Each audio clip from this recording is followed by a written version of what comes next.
ఓ సూర్యం, నీకు ప్రమోషన్ వచ్చిందా?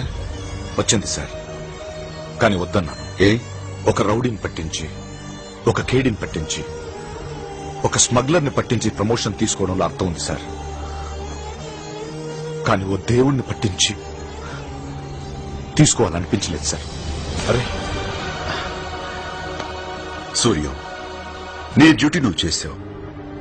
అందరూ నీలాగే సిన్సియర్ గా డ్యూటీ చేస్తే ఈ ఠాగూర్కి కోర్టు మెట్లెక్కే అవసరం ఉండేది కాదు. నువ్విలాగే నిజాయితీని నమ్ముకో.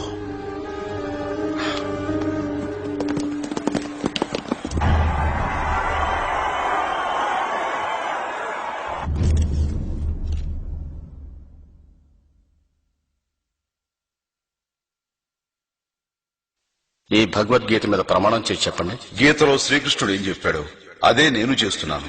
ఇంకా ఈ ప్రమాణాలు దేనికి సార్? అది కోర్టు ఆనవాయితీ. గీత మీద చేయటం మీకు ఇష్టం లేకపోతే మీ ఆత్మసాక్షిగానైనా ప్రమాణం చేయాలి. Thank you sir. నా ఆత్మసాక్షిగా చెప్తున్నాను. సొసైటీలో జరిగే అన్యాయాలు చూడలేకే ఏసీఎఫ్ ని స్థాపించాను. ఆ సంస్థ చేసే పనులన్నిటికీ నేనే కర్త, కర్మ, క్రియ. ఠాగూర్ గారు, ఒక ముఖ్యమంత్రికి ఉన్నంత నెట్వర్క్ మీకుందని పోలీస్ డిపార్ట్మెంట్ చెబుతోంది. ఇంత మేధస్సు ఉండి, అంతమంది ఫాలోయర్స్ ఉండి ఈ మార్గాన్ని ఎందుకు ఎంచుకున్నారు? కొన్ని సంవత్సరాల క్రితం పేరు మోసిన క్రిమినల్ లాయర్ శేషగిరిరావు మిమ్మల్ని జూనియర్ గా చేర్చుకోవడానికి 5,000 లంచం అడిగితే ఉన్న ఒక్క ఇల్లు అమ్మి లంచం ఇచ్చి కన్న కూతురి పెళ్లి చేయలేక కుమిలి చనిపోయారు మీ నాన్నగారు. మీ నాన్నగారి దుస్థితి ఏ తండ్రికి రాకూడదని ఈ మార్గం ఎన్నుకున్నాను. ఈ సంగతి మీకెలా తెలుసు? మీరే అన్నారు కదా సార్ ఈయనకి ముఖ్యమంత్రికి ఉన్నంత నెట్వర్క్ ఉందని. చూడండి మిస్టర్ రవీంద్రనాథ్ ఠాగూర్ గారు, ఆంధ్రప్రదేశ్ లో ఎవరి చరిత్ర ఏమిటో తెలుసుకోగలిగిన మీకు లంచం తీసుకోవడం కంటే మర్డర్ చేయడం పెద్ద నేరం అని తెలియదా? లంచాలు తీసుకోవడం మీ దృష్టిలో పెద్ద నేరం కాకపోవచ్చు సుబ్బారావు గారు.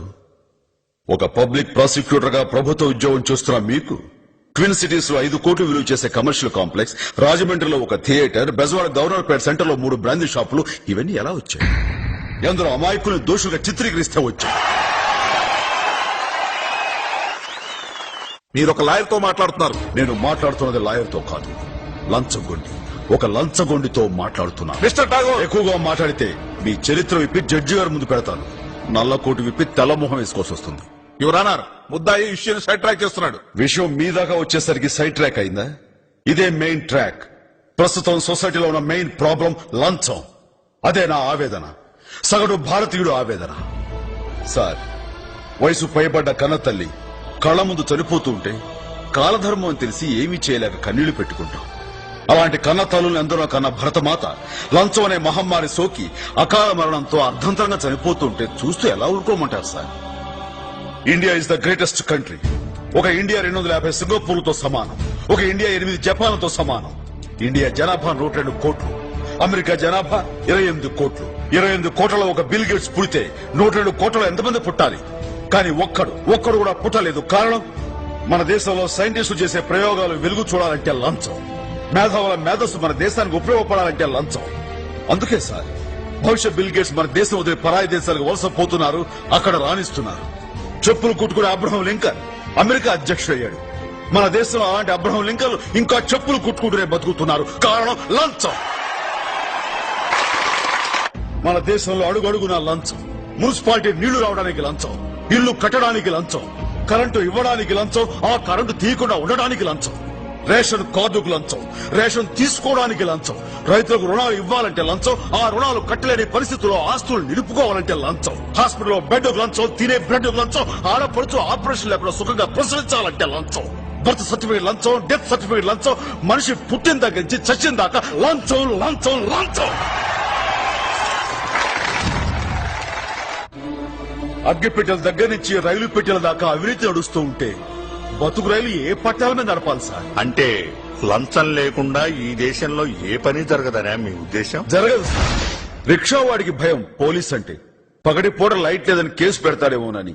లారీ డ్రైవర్ కు భయం ఆర్టీఓ అంటే, పర్మిట్ ఉన్నా లేదని లారీని రోడ్డు మీద అడ్డంగా నిలిపేస్తాడేమోనని. రిటైర్ అయిన వాడికి భయం పెన్షన్ తీసుకోవాలంటే నువ్వు బతికే ఉన్నావన్న సర్టిఫికేట్ అడుగుతాడేమోనని. పిల్లల కన్నా తల్లిదండ్రులకు భయం కాన్వెంట్ చదువులంటే ఎల్కేజీ సీటుకి ఎంత డబ్బు గుంజుతారోనని. ఓ ఆటో డ్రైవర్ రిక్షావాడు కూలి రోజంతా కష్టపడి సంపాదించిన దాంట్లో ఈ లంచగొండ్లే సగం తినేస్తుంటే మిగతా డబ్బులతో పెళ్లం బిడ్డలు ఏమని పోషిస్తాడు సార్? వీళ్ళంతా లంచాలు ఇవ్వగలరా? ఇవ్వలేరు. ఇలాంటి వాళ్ళందరి ఆవేదన చూసే నా గుండె రగిలిపోయింది. ఒక్కసారి విశ్వకవి రవీంద్రనాథ్ ఠాగూర్ మాటలు గుర్తు చేసుకోండి.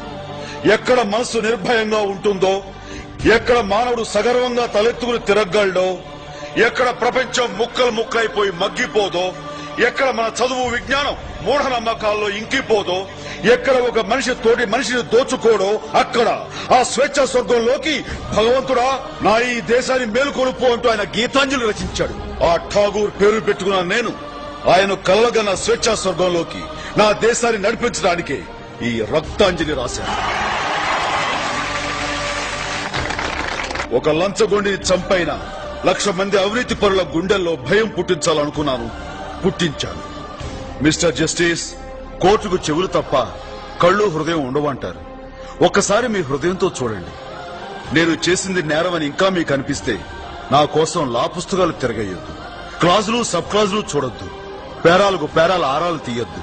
నేరం ఒప్పుకుంటున్నాను గనక మీ తీర్పు ఉరిశిక్ష అయితే ఆనందంగా ఉరికమ్మ ఎక్కుతాను. ఫైనల్ జడ్జిమెంట్ ఇవ్వండి. The court is adjourned for this judgement. ఛీ!